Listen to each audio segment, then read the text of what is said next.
This is the story of how I beat social anxiety, of how I went from awkward to awesome. My intention for this video is to share my story, and hopefully it'll help you if you are going through the same thing.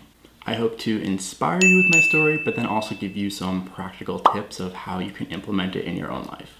Because at the end of the day, it's really more than just beating social anxiety, it's just transforming into the best version of yourself possible. Okay, just a quick post-filming thought I wanted to mention. I'm going to show my graduation speech that I gave to over 5,000 people at the end of this video, so stick around if you want to see that. Okay, back to the video. Okay, so tell me if this sounds familiar. You are scared to speak up, you're scared in social situations with lots of people, maybe you're nervous at parties, your throat will tighten up, your face will get red, maybe you'll even shake. I definitely have been there, and I felt that, and I know exactly how it feels. When I was in high school, I was so extremely awkward to the point where I literally could not communicate. In class, I would keep my responses to like literally one word. I would only speak to the people that I was like super close to. I wasn't even bullied in high school, I was just ignored because I was so awkward. I was definitely at the bottom of the social hierarchy. I remember sitting in class just praying not to be called on by the teacher, and when I did, I would start shaking, I would just get so tense, and it would just be so hard for me to say anything, so I would keep my responses as short as I possibly could. I'm not sure if you remember Socratic seminars in English class, but that's when you would like sit in a circle and talk about a book that you've read or whatever, and everyone would have to say something in order to get like a grade for like participation. Like you actually like had to say something. Those were my worst nightmare, and I would literally just hate those days so much. I would just dread going into class, and I would just like be in this tense, like shaking, tight space the entire time the Socratic seminars were happening, and I would just like try to fight to get in a word somewhere, and it was just such a horrible experience. And also like anytime I had to get up in front of a class and give a presentation, it was just an absolute train wreck. And I remember one time I got called on in class, and I will never forget this. It was a history class, and my teacher called on me and asked me a question, and I just said like, yeah, to the question that he was asking, or whatever he was saying. It was just like a one-word response. And he said, "Oh, Ryan, you and your monosyllabic responses." And I was so angry in that moment. My face got red. I was like so angry. I was like, why would you say that as a teacher? And it's like scarred in my psyche. So yeah, high school definitely was not fun for me. So fast forward to the end of high school and senior year, that's kind of when I started finding myself a little bit, very slowly, very surely. I got into photography and videography, and I kind of found like a little niche or section of like school that like I could really like thrive in, and kind of found my own thing, and that kind of helped me blossom a little bit, but not too much. It was just the beginning. So high school ended and I was off to college.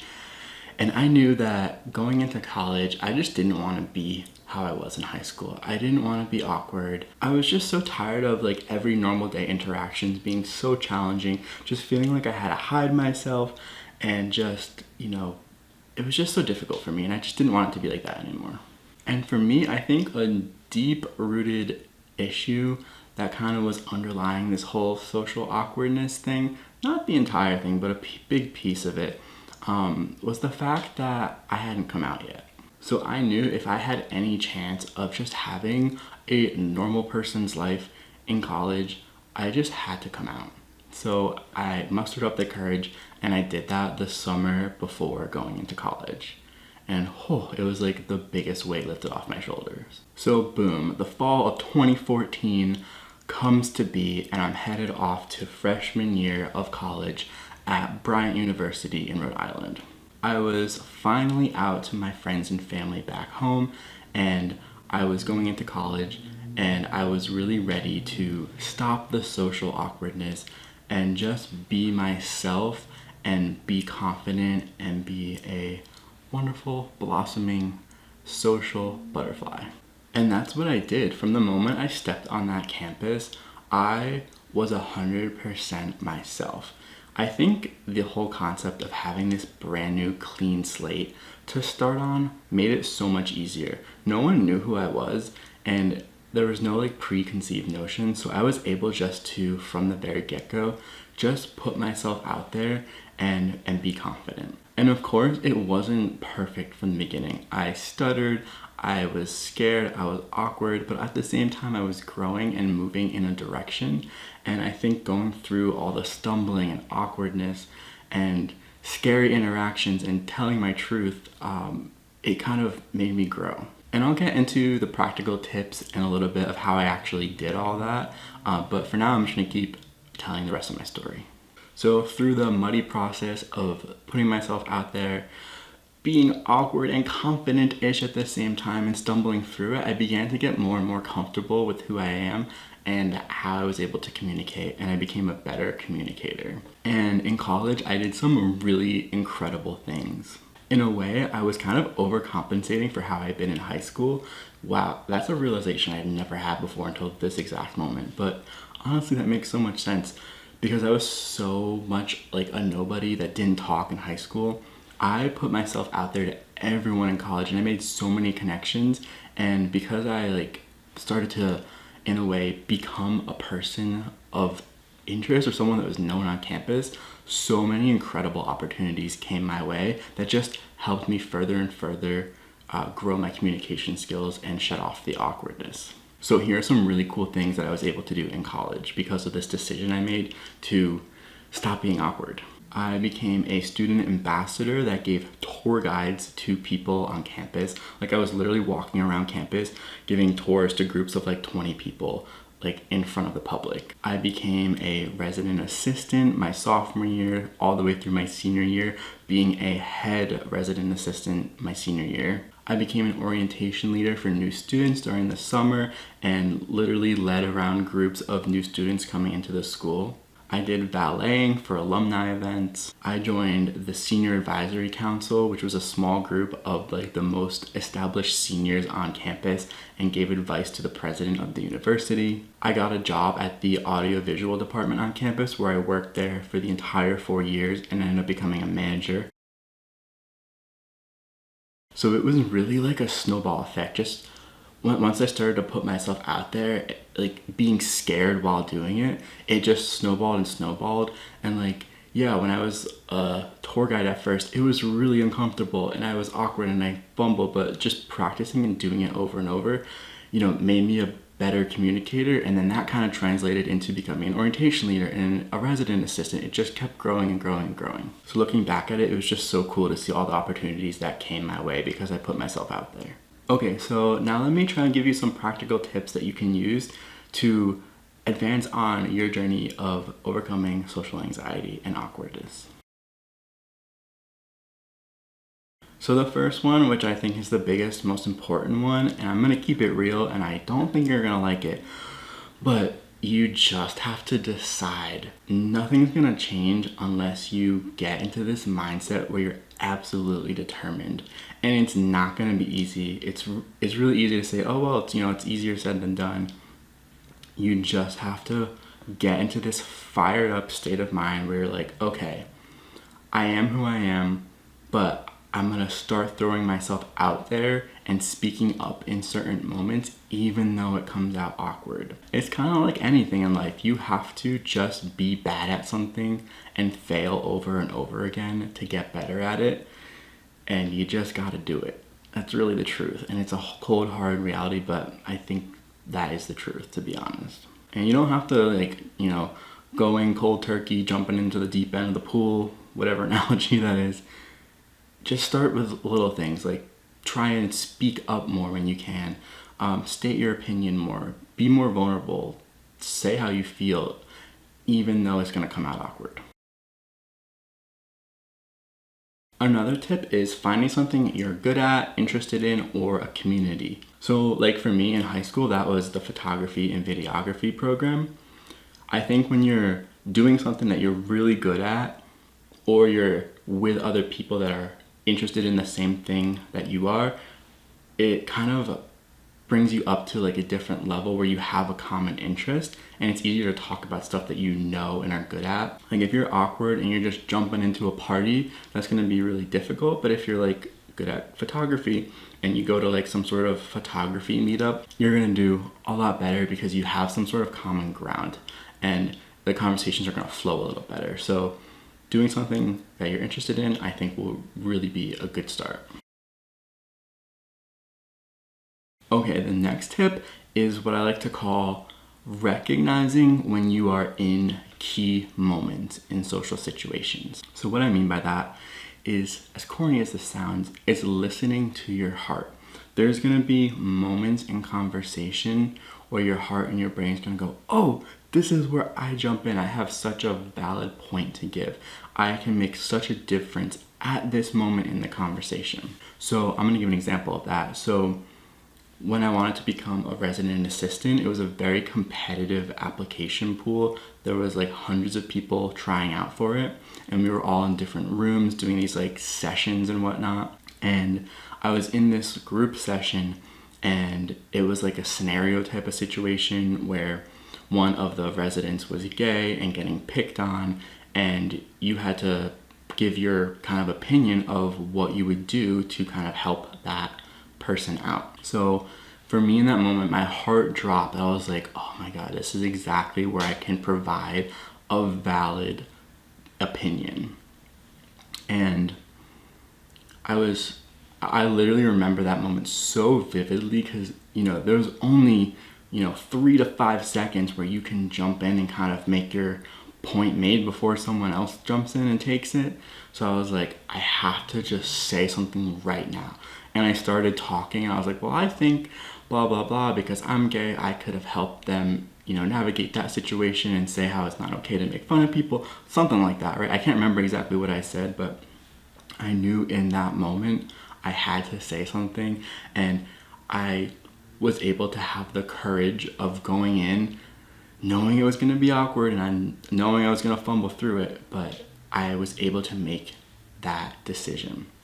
So for you, when you are faced with these key moments in social situations, throw yourself out there, even if it's awkward. And my last piece of advice is just understanding the important role that your overall health and well-being plays into socialization. I just firmly believe, and I feel this personally, when I am exercising, eating right, drinking water, and getting sleep, I'm just a more social person. My brain is sharper and I'm able to talk easier.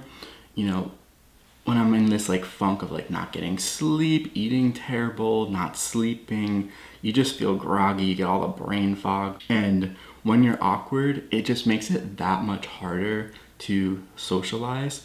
So I think, you can't be perfect all the time, but if you're going into like a really important social situation, just prep yourself for it. Like if there's like a big party and you really want to have like a lot of fun at it and make some really cool friends, or you're going to some sort of business event, just like be conscious about it. Like 3 days before, get into like a good sleep pattern, drink a lot of water, do your meditation, eat healthy, so you can show up as a better version of yourself. And I know it's like, it really sucks like being someone that's like socially awkward and whatnot and has anxiety, because it's like a whole nother piece that like other people don't have to worry about. And it's kind of unfair, but that's how it is. So I think putting an importance on health is just like another like superpower that can help with it. All right, so I hope you enjoyed my tips. Now is the time where I'm going to show you my graduation speech that I gave in front of 5,000 people in its entirety. Just remember when you're watching this, I literally was once a person who literally could not speak in class in high school. And just keep that in mind when you're watching, and just I really, really hope it inspires you if you are in that situation, that you can improve and you can do amazing things, because I would have never ever imagined I could do something like that, and I did it. So you can too. Without further ado, here is the speech. Enjoy. I'm now pleased to introduce Senior Ryan Matthew Johnson to give the senior class charge. Ryan.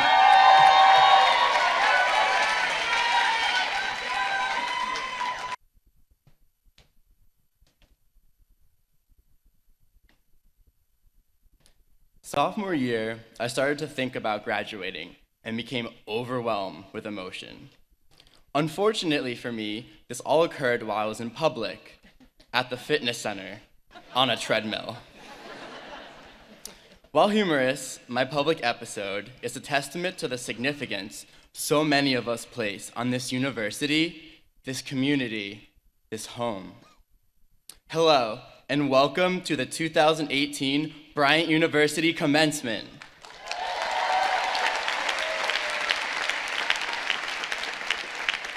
I would like to welcome friends, family, loved ones, faculty, staff, and most importantly, the class of 2018.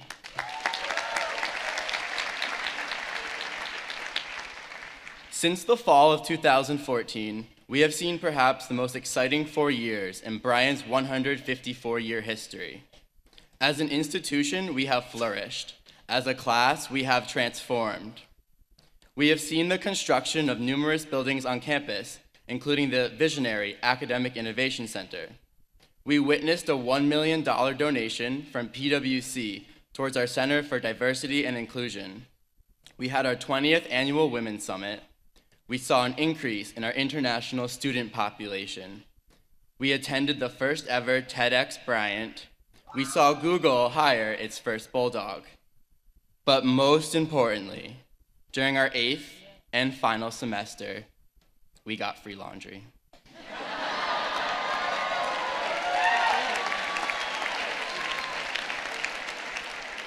As our university blossomed, so did we. We learned how to work in teams, thank you GFOB. We became great public speakers, thank you every professor we have ever had. We have studied abroad, been campus leaders, excelled academically and professionally, but perhaps more importantly, we have made friendships and memories to last a lifetime. At Bryant, we have learned more than debits on the left and credits on the right. We have learned how to be innovative leaders with character. We are wise. We have grit. We are determined. We are cultured. We are tireless. We are one. We are Bulldogs.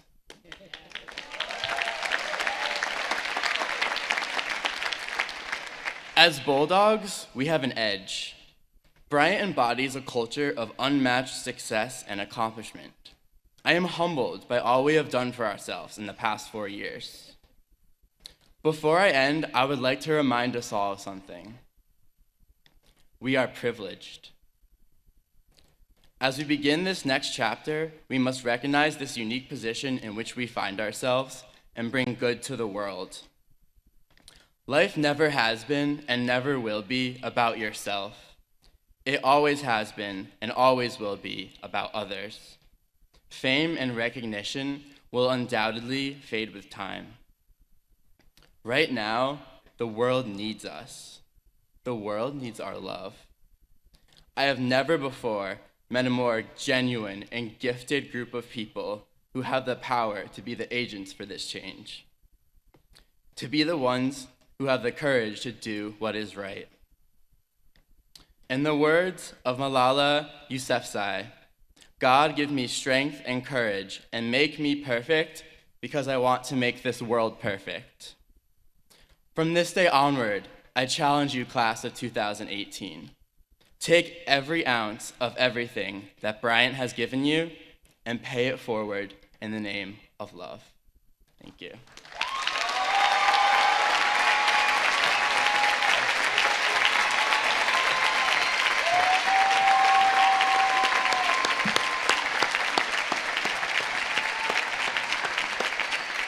Thank you very much, Ryan. Your remarks were heartfelt, wonderful, and inspiring, and it does point out the importance of free laundry. All right, there it is. So I hope you enjoyed that. I hope it inspired you. I am here if you need me on your journey. Leave a comment below. I will help you out in any way I possibly can. And I just wish you the best of luck. You got this. I know you got it. If you are interested in the process of how I wrote this speech and how I perfected it to the point where I pretty much knew that I was going to be chosen to give it, I created a whole video about that process, and I will link it on the screen right now. Check that out if you want to. And if you've made it this far, give this video a like, a comment, subscribe, and I'm really excited about the future of this channel. I'm going to do a lot of different things. I have my Sims builds that I have. I'll keep those going, but I'm also going to branch off into like life advice like this, and also more artsy stuff, because I really love art at its core. That's kind of like my thing. So I'm going to really focus on just the beauty of art and creation, and I'm going to do stuff like photography, videography, poetry, etc. So I'm really excited to keep moving forward with the channel and just branch out into different cool things. All right, thanks for watching. Goodbye.